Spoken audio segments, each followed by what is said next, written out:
Hello, welcome to the Feed a Brain Week interview series. I'm Elizabeth Wilson. I'm an acquired brain injury survivor, and I am on the leadership team of Feed a Brain. We're so glad that you've joined us here today for the kickoff of our interview series. I'm here with Cavin Balaster, who's founder of Feed a Brain, and he is a severe traumatic brain injury survivor who had less than a 10% chance of recovering full function after he was in a coma from the fall. He went on to become a podcaster and blogger on adventures in brain injury, which is where I found him when I was searching for resources when I was going through my journey with a brain tumor. And then he's also the founder of Feed a Brain and the author of an upcoming book called How to Feed a Brain, Nutrition for Optimal Brain Function and Repair. So Cavin is on a personal mission to change the standard model of neurorehabilitation, which is also something very dear to my heart. And he is also here to optimize people's brain function and to help them get peak performance out of life. So, Cavin, welcome. I'm so glad to welcome you to your interview series. It is a pleasure to be welcomed to my own interview series. Usually I'm in your seat.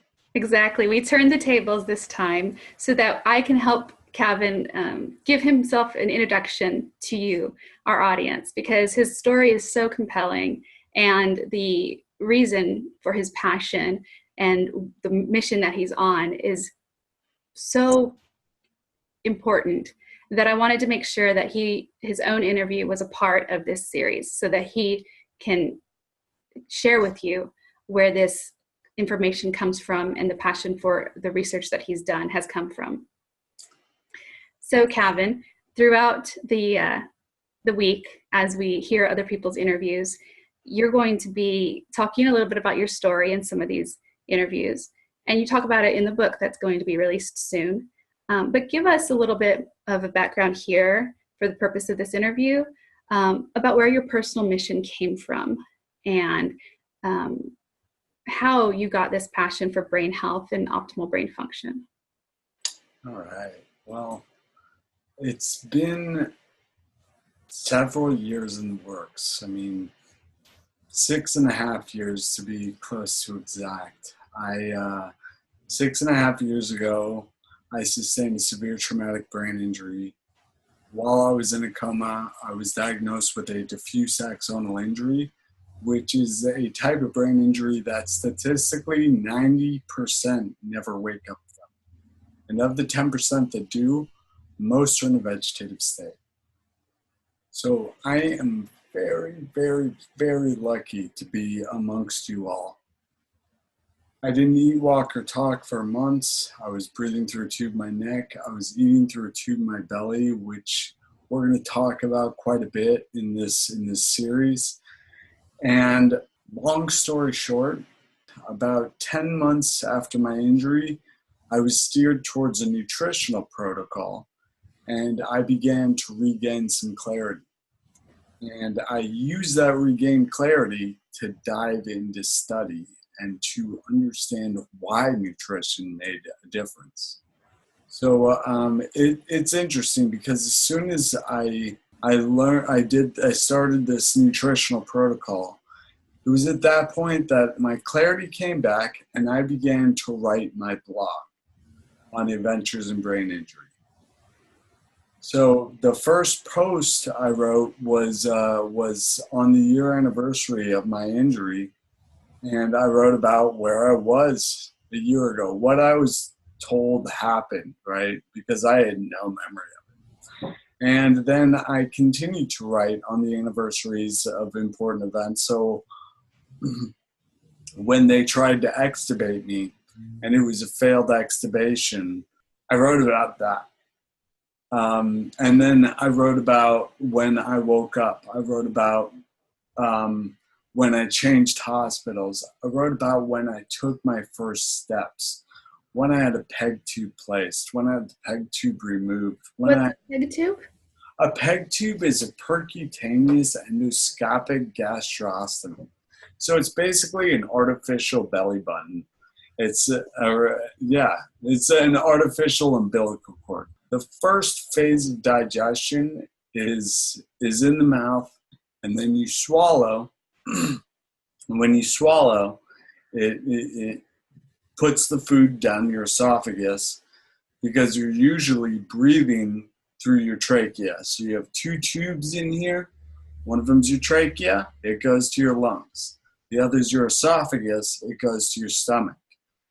The pharynx, or the swallowing mechanism, is what makes sure that works out.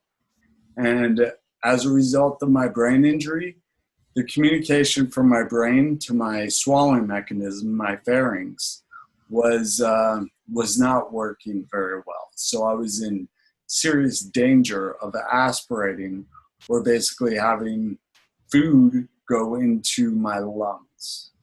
And that's really dangerous. That's, in fact, I did contract pneumonia, and then I contracted MRSA, which are both serious infections that are life-threatening. So to bypass that, we do what's called percutaneous endoscopic gastrostomy, big words that basically mean we bypass the pharynx and we put a tube directly into the stomach. Other gastric tubes are nasogastric ones, where they do the same thing. They basically feed it through the nose into the esophagus with a tube. Really uncomfortable. So that happened. And the reason we're talking, I know lots of our viewers are like, I don't have a PEG tube, you know. You're not sticking tubes down my nose. Like, this doesn't pertain to me, you know. But the point of it all is that it's nutrition that goes in. And as you said, a huge mission of mine is to improve the standard model of neurorehabilitation. And what that means is that we need to improve nutrition in general. Hospital nutrition, we all know it's pretty terrible, you know.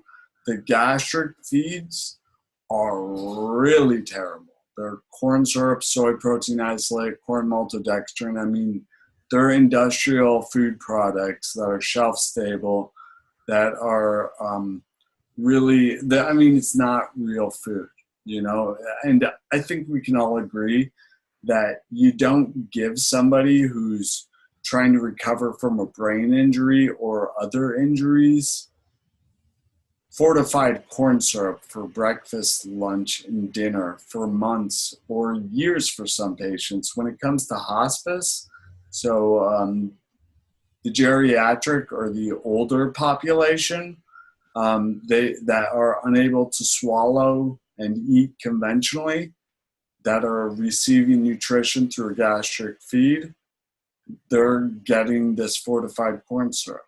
So how long were you on the gastric feed like that, or through your PEG tube in your stomach? About 5 months. Wow. I was being fed in that manner. And then at one point, I was taken into my mother's care, and but I still had a PEG tube, so I was still receiving nutrition through a tube. But she began to puree real food for me. And interestingly, after that happened is when I took my first steps, when I was able to speak again. That's when that happened.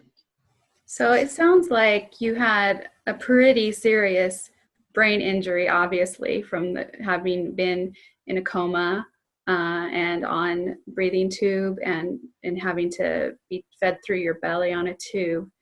And when you first started getting real food was when you started having kind of an advance of your recovery. Yeah. And what did you start to notice at that point? And then how did that change when you started an actual nutritional protocol? Well, I mean, I started regaining some abilities when I began to eat real food again.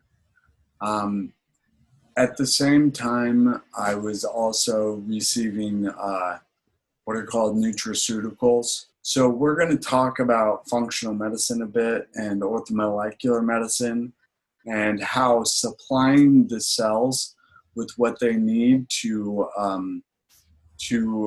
do their biochemical functions really makes sense. So we want to supply the nutrients that our body needs, you know. Um, and that's a huge aspect of what we are doing here is showing the nutrients to feed a brain, so to supply the neurons with cells that with the nutrients they need for optimal function. So you actually, when you started getting the pureed real food in your tube feedings, you also started getting some of these nutraceuticals to help support your function. And that's when you started being able to begin walking again. Yes. And then what other changes did you make with regard to nutrition to help your recovery? Like what happened next with that? Well, next we fast forward a little bit. I actually I regained my swallowing ability after I had real food as well. So there's a plus. I didn't even need the peg tube anymore because I was getting real food. So then I was getting real food more, you know? That's good. Yeah, that's And I got to taste it, which is awesome. you have to actually eat. Yes, yes. And following that, so several months passed and I was doing therapy. I was doing a lot of therapy, but my progress wasn't happening at the rate that I would have liked.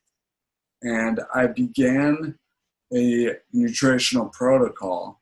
A blood test was done that showed that I had low protein levels. And I was like, Doc, that doesn't make any sense. I have meat with every meal and I have a protein shake every morning. What are you saying? Eat more meat? And he was like, no, you're not absorbing the nutrients you're eating. And I looked at him a little sideways because I'd never heard this stuff. And honestly, nutrition wasn't on my radar at all. And he was like, so let's put you on a leaky gut protocol. I want you to remove these foods and I want you to take these nutrients. And I did that. And because, you know, I told myself, if I'm not going to get better, it's not going to be because I didn't try. I'm not going to look back in the future and be like, man, I should have tried harder or have any regrets. Like, regrets were not an option, which meant I am going to do whatever I can to heal myself. And maybe it'll work, maybe it won't, but I'm going to do my best, right? And so as I began doing this, all of a sudden, I woke up and I was regaining clarity. And I was like, whoa, there's something to nutrition. It's really something to that. Did you even realize that you hadn't been thinking clearly at that point? No. The analogy, or the analogy I use is I say, how can you tell it's raining when you're underwater? Because I was in a brain fog, and you can't tell you're in a brain fog when you're in a brain fog because you're in a brain fog. So no, I didn't realize it. But then as I began to surface, I saw that, yeah, I was in a fog. And now things are getting clear. And I can see that where I was not clear. So, okay, there's something to nutrition. So now, why? Why is nutrition making such a big difference?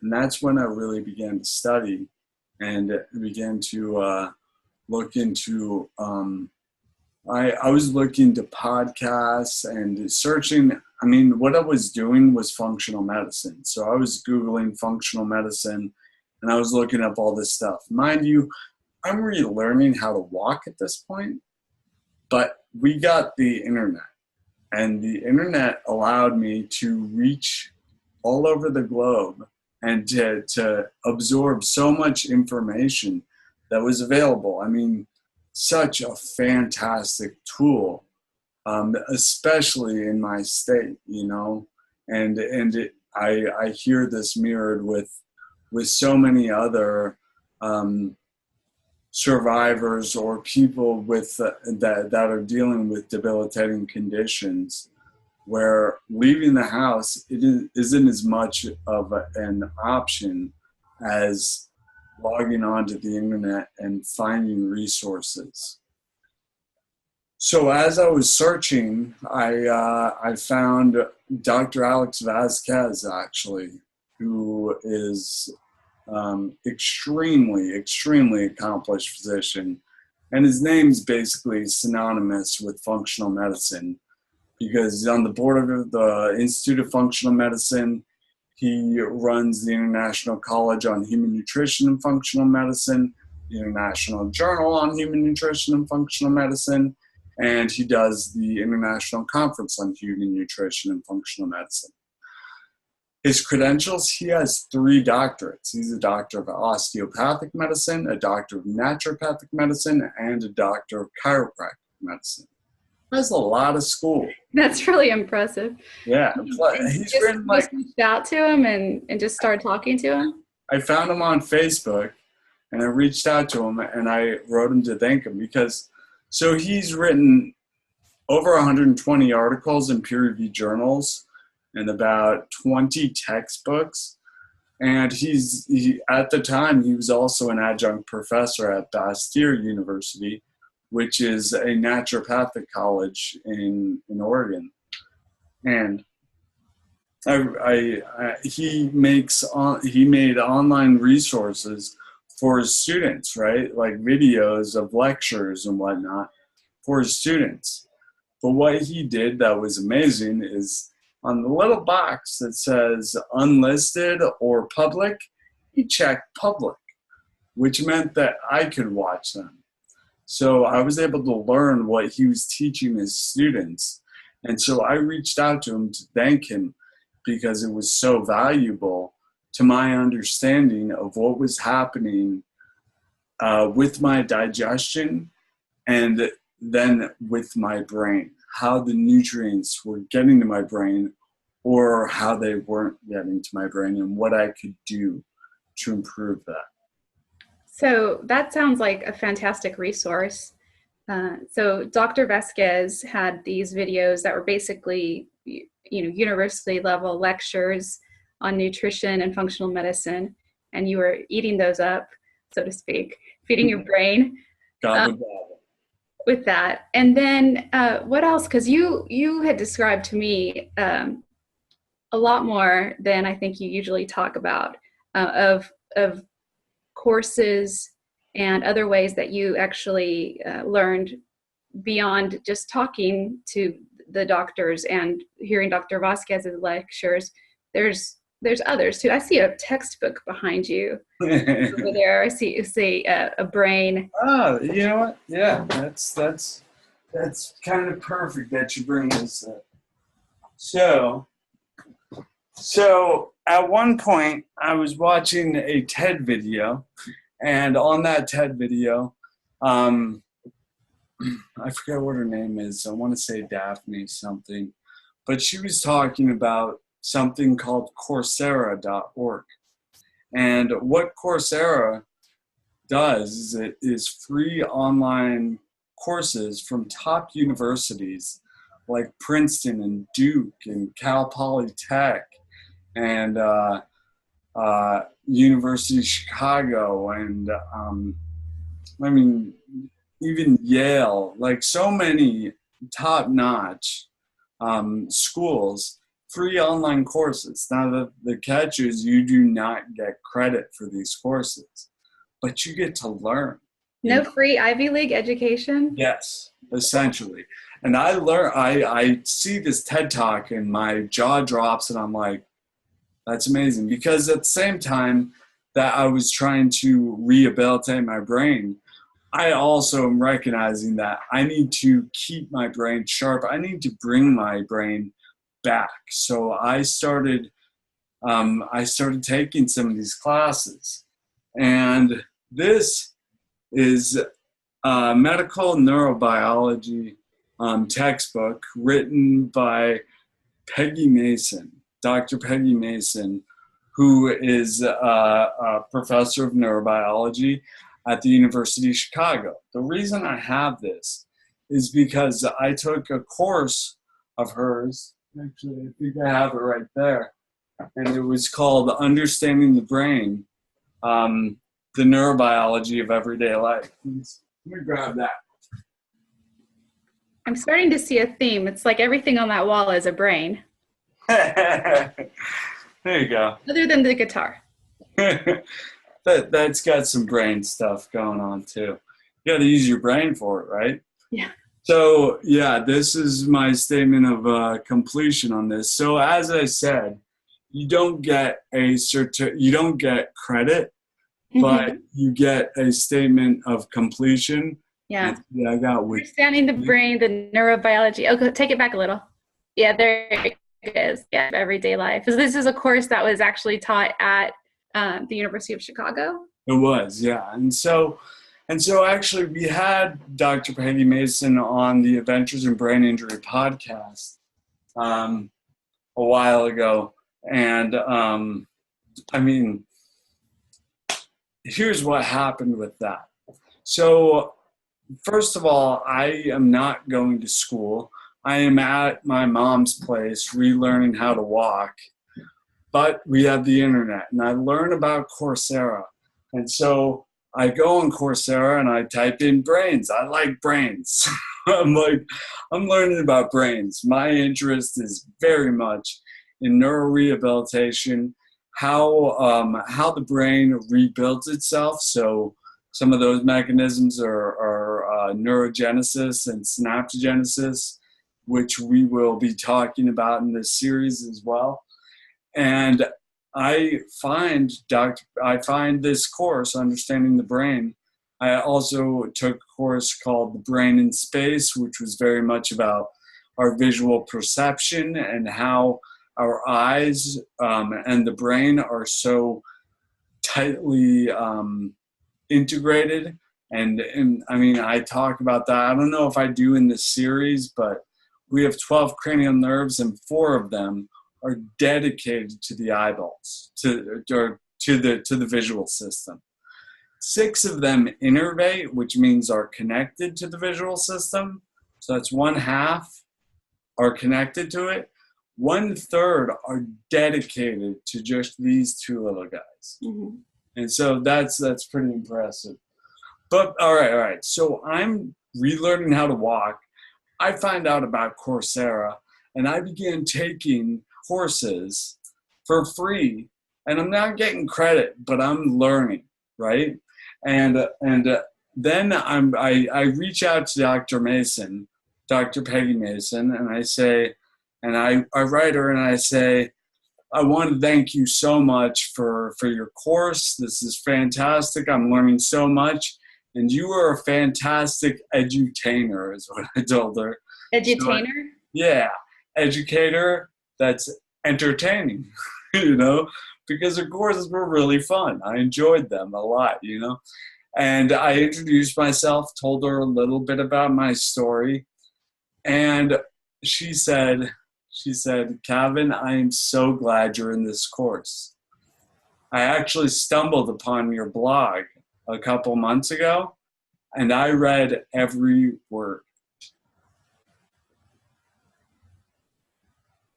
I was so honored to hear that.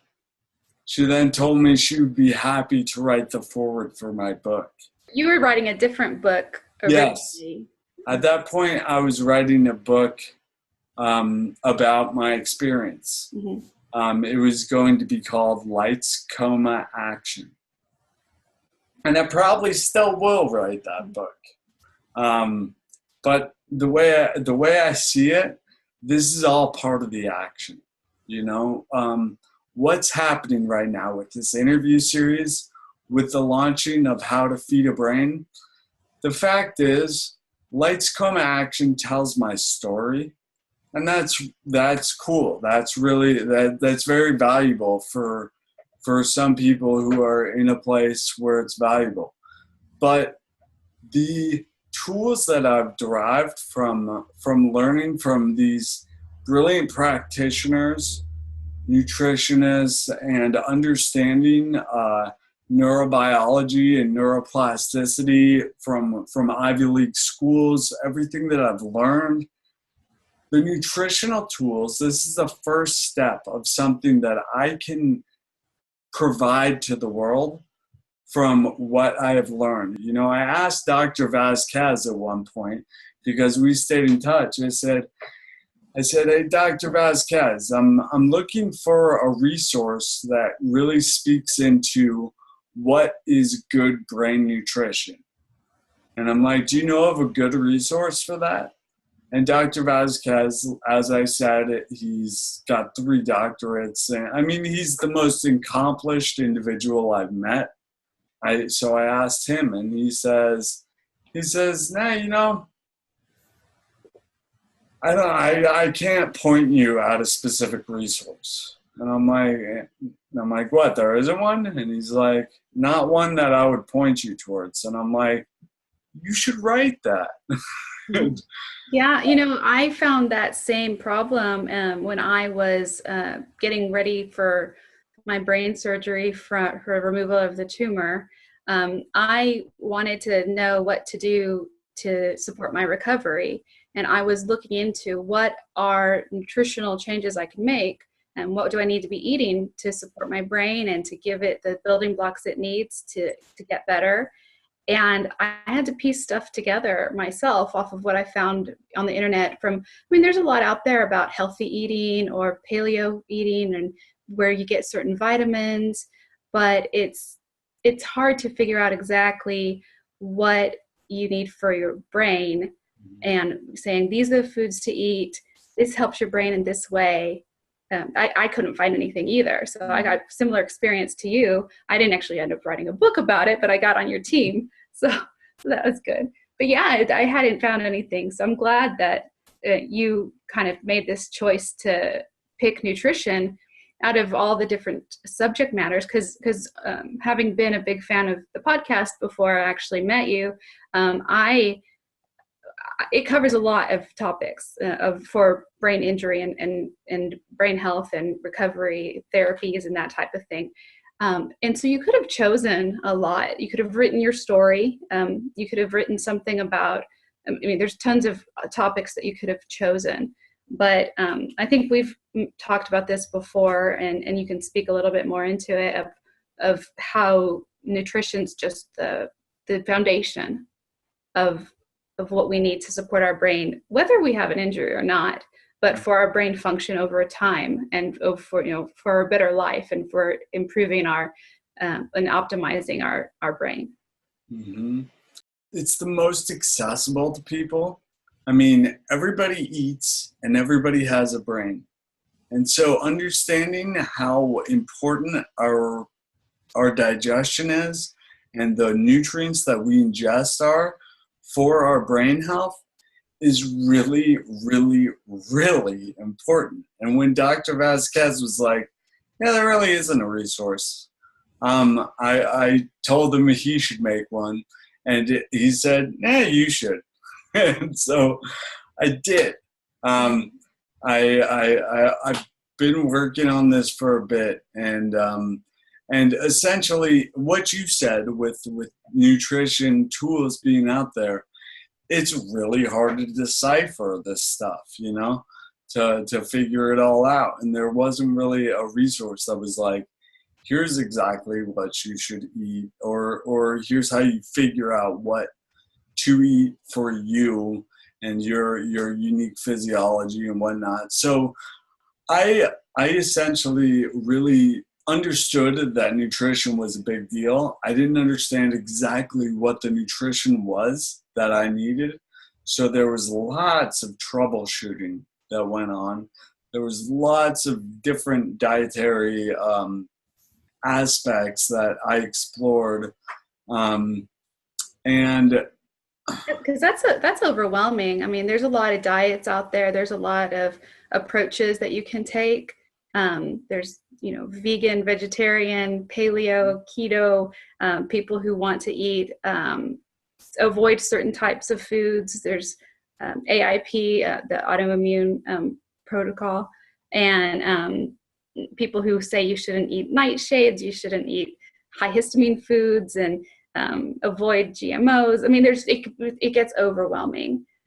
And so, especially when you're in a place where your brain's already not working 100% and you need help with your brain, it's so hard to do that. So I'm really glad that you were able to kind of slog through all of that and do some trial and error while you had the ability to do that, and while you were learning about nutrition and all the brain function on a neurobiology and that type of thing on that type of basis, and to apply that for yourself and to figure out how you could customize it for your physiology, but then to turn around and share that with everybody too. Said it right when you said slog through it, because there was definitely times where it's like, oh, that didn't work. That was no bueno. Yeah. Let's try something else. But yes, and there's so many tools with everything. When we talk with Keith Norris of PaleoFX, because part of what made the most sense to me was a paleo foundation, not necessarily a paleo, like it's all paleo, but so many different aspects play into what paleo is, and Keith and I talk about that. When I first met Keith, I was so nervous about, like, am I gonna get this paleo diet thing right? And like, everybody's gonna judge me and stuff. And no, that was not at all the case. And it was really just a beautiful thing to be amongst a group that's like, hey, we're all just trying to figure out what works for us, and we understand that nutrition is a big deal. And that, I think that place is such a powerful place to be in, when it's just like, diet is important, health is important, and also what you said with what you were doing, trying to figure out what you should eat. That is a self-empowered place. I mean, you choose what you eat. Nobody else chooses that. You get to. So being able to eat your way to better health is really self-empowering, because it's something you can do. You don't need a doctor to eat the right foods. You do need to know what the foods are that work for you, and that provide the nutrients and whatnot. And there's very little information about that, or there's an excess amount of information that just gets jumbled and overwhelming, and contradictory and all of that. And so I wanted to write something that really just lays out the foods to include. And really, there's only the Feed a Brain book only strictly eliminates 2 foods, and only temporarily if it works for you. Well, I guess I have inside knowledge about what these are. I think most people out here, if they're paying a lot of attention to what nutrition trends are happening right now, they may know. But what are those? Let's not keep that a secret. All right. So those 2 foods are gluten and dairy. Mm-hmm. And by gluten, not even gluten, wheat and dairy. Gluten is the most well-known part of wheat that people try to avoid. But yeah, so gluten and dairy are the two that I want you to strictly eliminate because they contain compounds that really can throw the brain for a loop, and really cause inflammation in the brain. And inflammation in the brain is something we definitely want to avoid, Right. especially after injury.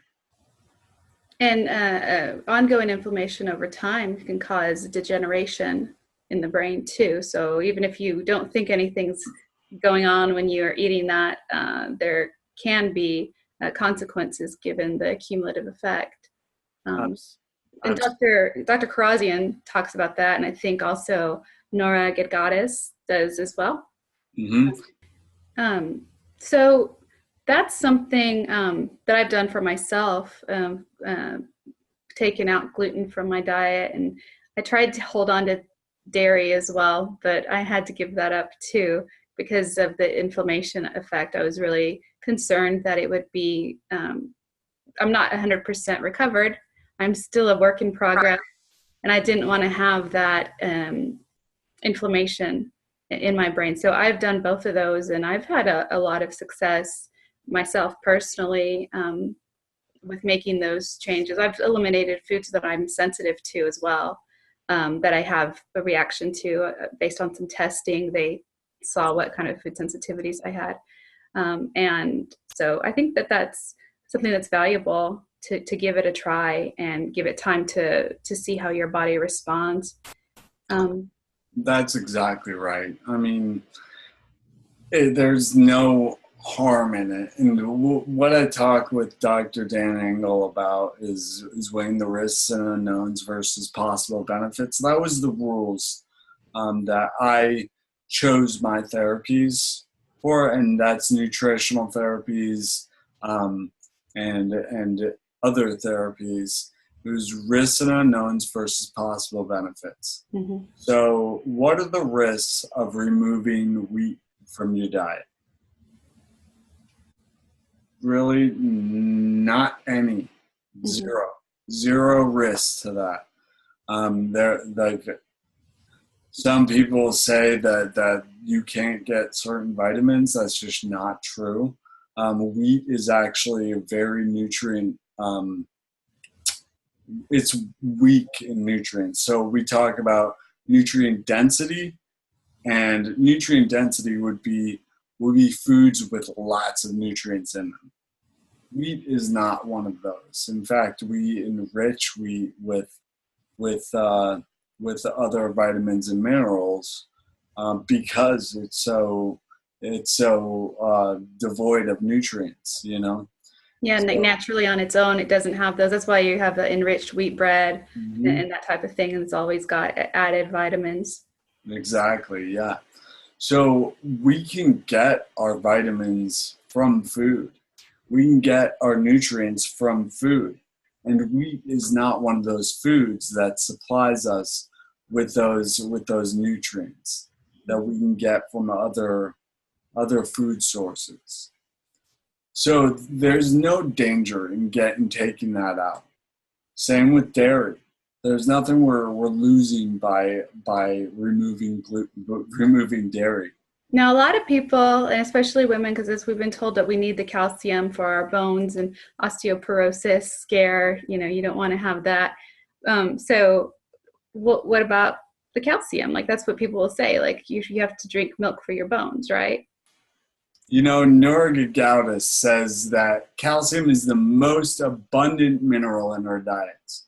And if we actually have a calcium deficiency, it's probably due to digestive or hormonal issues. In fact, she talks about how the imbalance between calcium and magnesium really is terrible for our bones, and we are much more likely to be deficient in magnesium.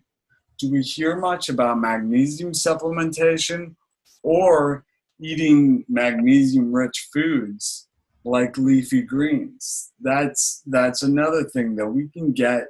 We can get calcium from leafy greens. We can get magnesium from leafy greens, And we get these in their whole food form. So I say to that, milk is not a good source of calcium, despite what we've heard so much. And calcium is the most rich, the most abundant mineral in our diets. So we don't need to worry about supplementing with it almost always. Nori Gaudas really advises against supplementation of calcium, and we'll be interviewing her later in this series. And she's a certified nutritionist, right? She is. Yeah. I wanted to ask you, speaking of a certified nutritionist, part of your journey in getting to where you're at now has been working closely with Andrea Nakayama. She's also a certified nutritionist. Can you talk a little bit about that and how you got into that role and what you were learning when you were working with her team? Yeah, Andrea Nakayama is a certified nutrition educator and certified nutrition counselor. And I actually met her at the International Conference on Human Nutrition and Functional Medicine, which was put on by Dr. Alex Vasquez. And he ended up inviting me to that conference. And that was huge because it was for medical practitioners and medical students, and I'm neither. But this guy with 3 doctorates just invited me, so I went. And I actually ended up, he said we have an entire day dedicated to the brain. And on the brain day, he says, hey, I'm going to grab a cup of coffee. You want to come? And I'm like, yeah, absolutely.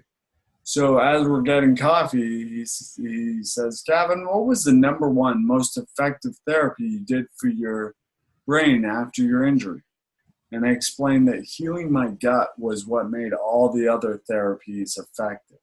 And we'll talk about that in some upcoming interviews in this series. And I began to explain the gut-brain connection, which we will talk about in further depth in more interviews in this series. And he says, wow, we need you on stage. How do you feel about being on stage in about 20 minutes? And so the next thing I knew, I was up on stage speaking about brain-building nutrition and the importance of digestion to brain health, to a room full of practitioners, medical practitioners, and medical students. And I finished up. Dr. Vasquez said a few words about the importance of a patient perspective, and the crowd began clapping. And I looked over that audience, and I realized that I could influence a change in neurorehabilitation.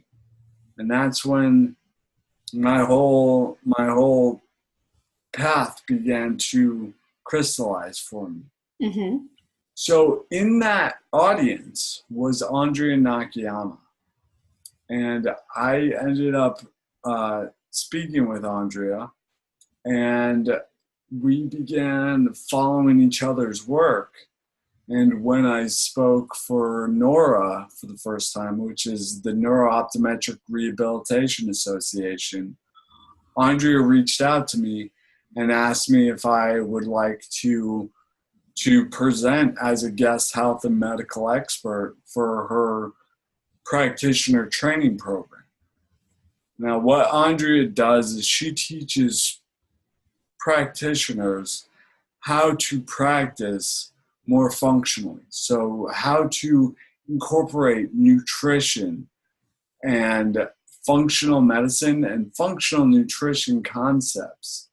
And we'll be talking about what functional nutrition is and what its place is in medicine and how it's so important when it comes to healing from chronic diseases. But time passed, and at one point I reached out to Andrea and I told her that I was looking for some work. And she said,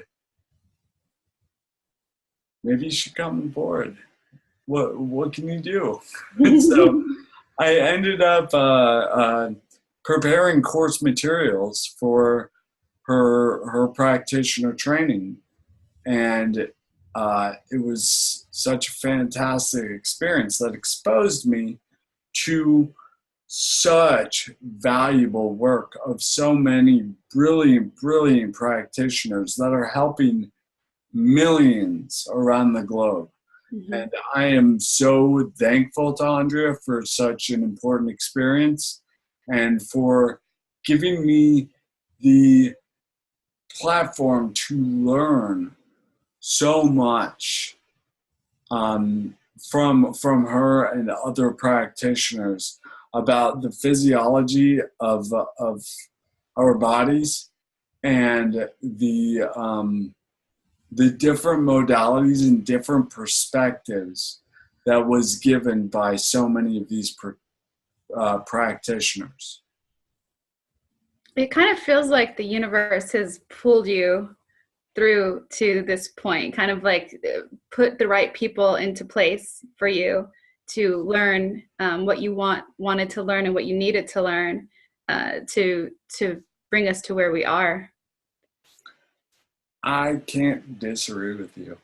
It really just seems like so much in my life just has fallen into place for me to become who I need to be in order to affect the change that I'm on a mission to affect. And I mean, you're a great example. And I mean, it started off with me and with me as a coach, you as a client, and then after a while, I really got to know you, and you said, yeah, I want to improve the standard model in neurorehabilitation. And I was like, you do? That's what I want to do too. I was like, no, that's what I want to do. And that right there, just the alignment right there was amazing. It was just like you were put exactly in the place so that we are able to affect the change that we are doing. And I am so thankful to have you on this leadership team and to be partnering with you in affecting this change and improving the standard model in neurorehabilitation.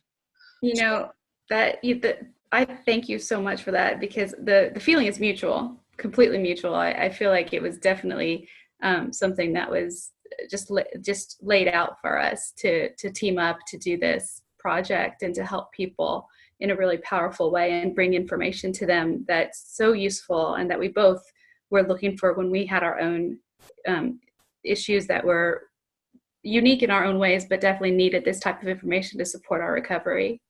You know, my mom once said when I was living with my mother and I was recovering, and I was meeting very, very prominent and brilliant practitioners and absorbing the information I needed to, and then connecting with this other person, and then seeing these doors open up and this information come to me. She made a joke. She's like, how's your day? And I'm like, oh, it's okay. And she's like, what? Did another miracle not happen? You used to like everything just working out exactly the way it's supposed to. like, yeah, it's kind of true. Things just have been falling in line. That doesn't mean that I don't experience painful scenarios at times, but those painful scenarios, I recognize that there is a purpose to what's going on. And I was talking with Dr. Engel about this as well. You'll hear in my interview with Dr. Daniel Engel, finding that purpose changes everything. It really does, because there's no longer struggle. I'm just allowing that purpose to be with my every thought, to be with me at all times and to play a role in my trajectory. And it's effortless, and things just happen towards what we are building, because what we are building is needed in this world. And bringing forth something that is needed, there are so many forces that just conspire to make that happen. Yeah, I agree. It feels like you have a real clarity of purpose, and I found that myself while I was going through my recovery, and so it's been really like a really wonderful experience to be able to get connected with you, so we could team up and help bring both of those purposes together to help everyone, all the people who are watching, and anyone else who's going to join in the future and read the book, and anyone that we can help. And I was also going to bring up Dr. Engel. Funny that you did as well. When we talk about everything aligning and people being there in the right time in the right place. And I was thinking about one thing that he said on the interview, which is going to be coming up later this week.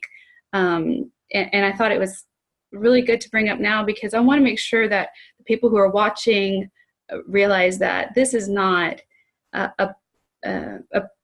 this interview series in the book is not just for people with brain injuries. Cavin and I both had our own brain injuries, but this is about brain optimization and repair.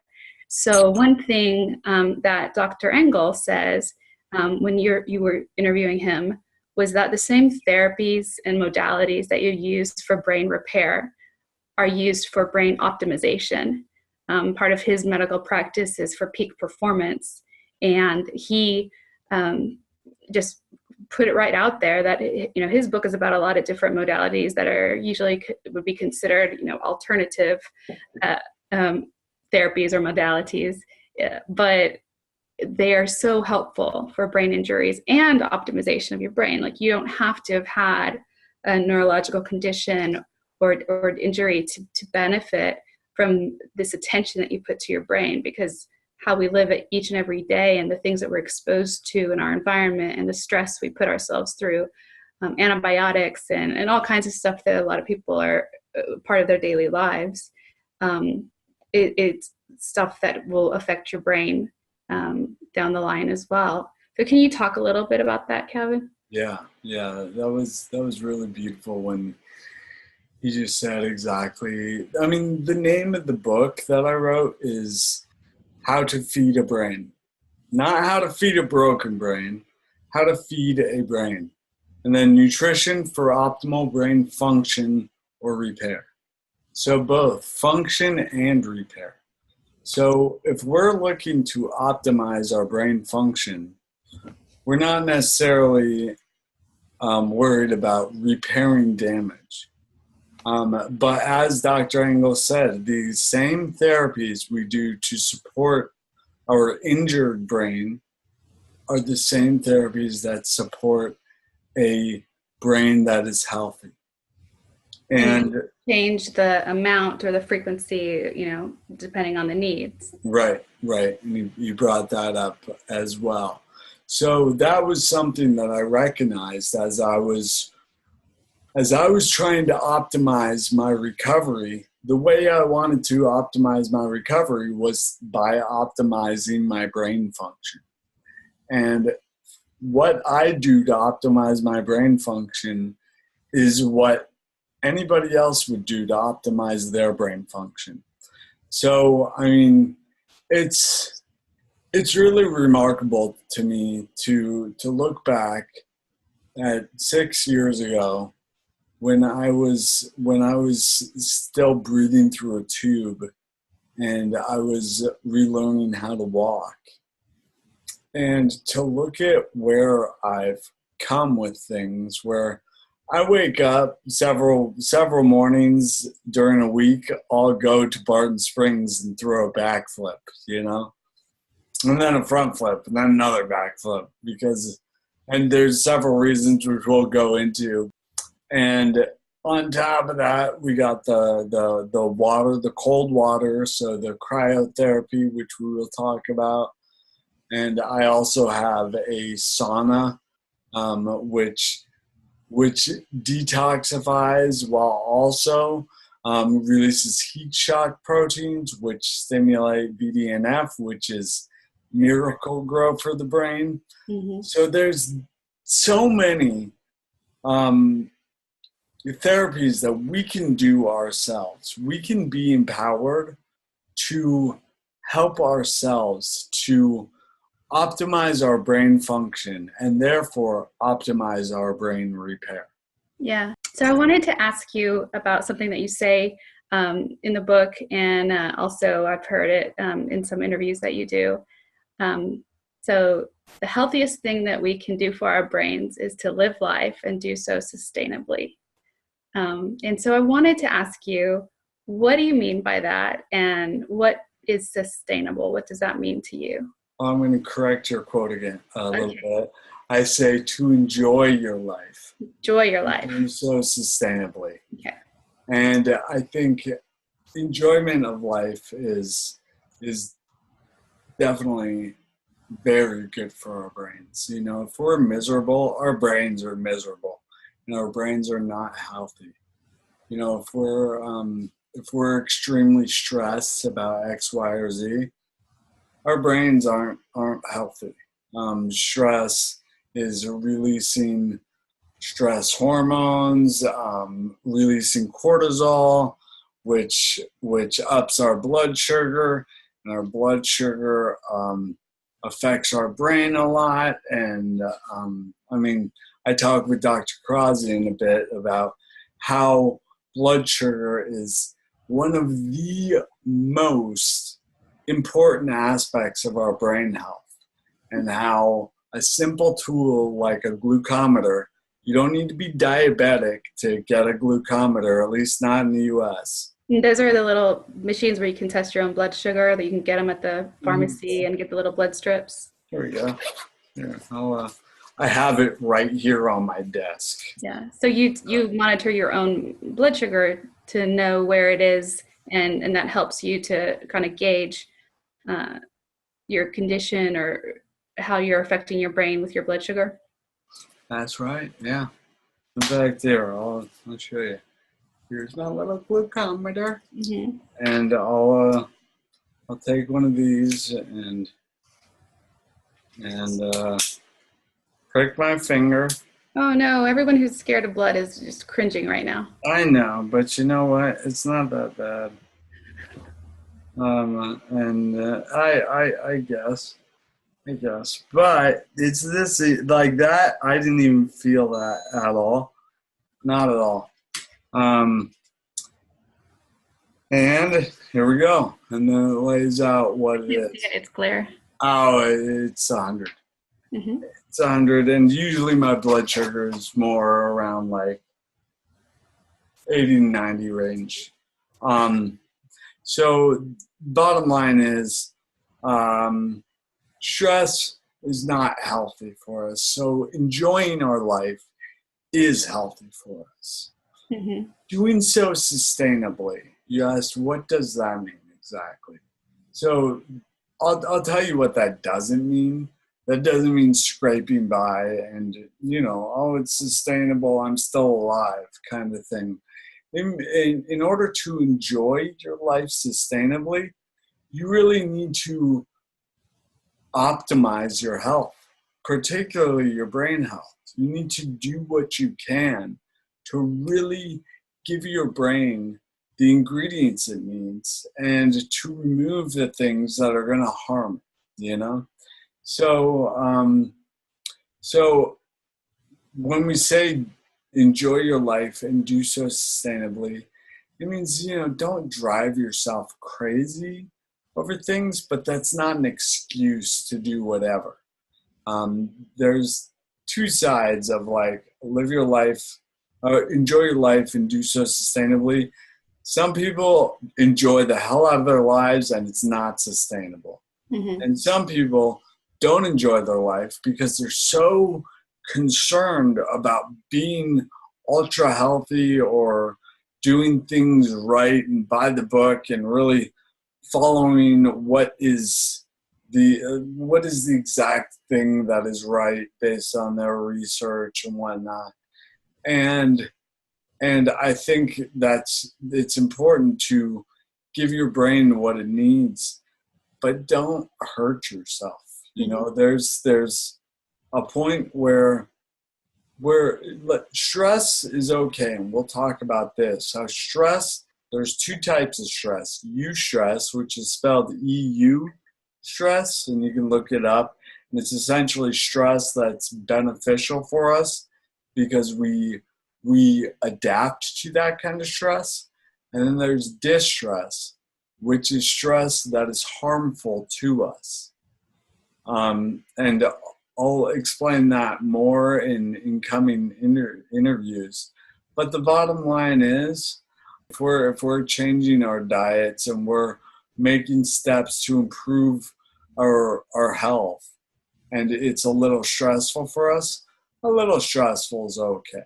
Hmm. A lot stressful, that's not really okay. Yeah, and I think that's reflected in kind of the way that you wrote the book.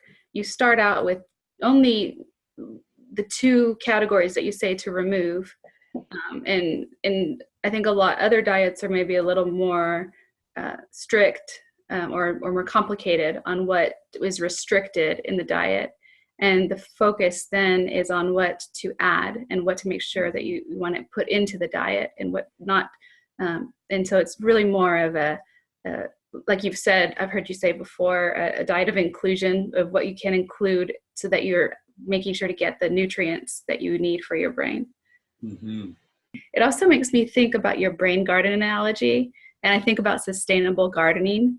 And basically, like, you're making sure that the soil remains enriched, that you're not depleting it, and that you're doing things that will ensure the longevity and the productivity of the garden, and being able to sustain that over a long period of time so that you don't need to bring in other soil, which we can't really do with your brain, right? We can't have a brain transplant, not yet anyway. And so you really need to have one set, of materials to work with, and we have to make sure that we keep that healthy and something that can be enriched and supported so that it will continue and perform as it should and not degenerate. And so I like to think of it that way, especially because you already have that brain garden analogy. Can you just share for Yeah. everyone what that analogy is? So when you registered, I link a video where I explain this to Dr. Ryan Cedarmark, but I'll do it again here. So I explain neuroscience using the analogy of of a garden, where you have 86 billion plants in your garden, 86 billion neurons in your brain. Your thoughts are the seeds, and your attention is the sunlight and water. And anybody who understands brain plasticity will tell you that what we give our attention to, those pathways grow, those neurons grow, those plants grow, and they connect with other neurons. And we all have weeds in our garden, thoughts we'd rather not think, habits we'd rather not have. And we can't really reach in and pull the weeds. What we can do is we can give the sunlight and water, give the attention to the plants we want to go, give sunlight and water to the flowers, give our attention to the flowers in our garden, and the flowers grow. And eventually those roots take over the weeds. I'm not saying just to ignore the weeds, throw them in the closet, and anything that's not rainbow and butterflies, that doesn't belong in your thoughts. whether it's real or not. I think it's really important to take inventory of your garden. You know, I went back after my brain injury and I went through the medical records. I went through the worst experience of my life and really dissected it and explored it. And I found the flowers in it. Mm-hmm. Because sometimes amongst the weeds, the most beautiful flowers are growing. And if we can find them, awesome. And I found those, and you know what? I watered those. I didn't water the weeds around it. So that's the analogy. And I love what you're saying about sustainable farming, meaning a way in which our garden enriches itself. Right. Yeah.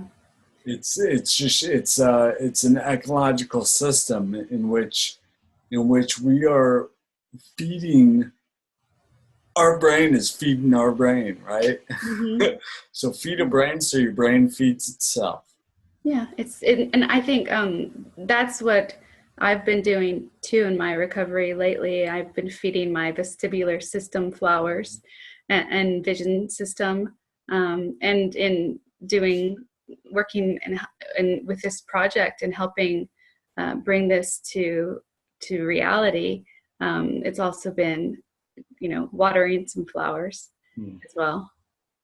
Absolutely, and I mean, this is the beginning. This is setting the stage, Elizabeth. We're setting the stage because as I end every interview, I say there are many ways to feed a brain. We feed a brain nutritionally, emotionally, spiritually, vestibularly. Mm-hmm. We feed our brain in many different ways.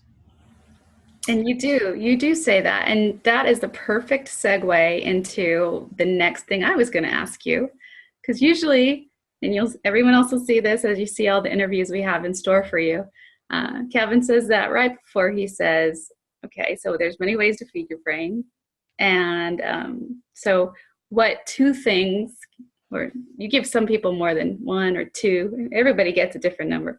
But I want to give you two. What two things can people do and start today to improve their brain function and repair and feed their brain? Were you ready for this question? You ask everybody. Well, I should have been. I hope I didn't blindside you here. I'm thinking about it here. I'm like, how am I going to answer that one? All right. So the first thing I think is just an easy thing we can all do to really improve our brain function and supply some of the most important building blocks to the brain is supplement with omega-3s. And I'm not talking about your vegetarian sources of omega-3s, because as Nora talks about, it's really hard to get EPA and DHA from those omega-3s. So most flax oil and other vegetarian sources of omega-3s contain ALA, which is the precursor to DHA and EPA. However, the conversion of ALA to DHA is like 0.2 to 4% under optimal conditions. So you need to eat a lot of flax oil or flaxseed. Yeah, and you'll end up getting some other terrible side effects. Yeah, side effects. I mean, flax is very estrogenic, so you'll be in trouble with that.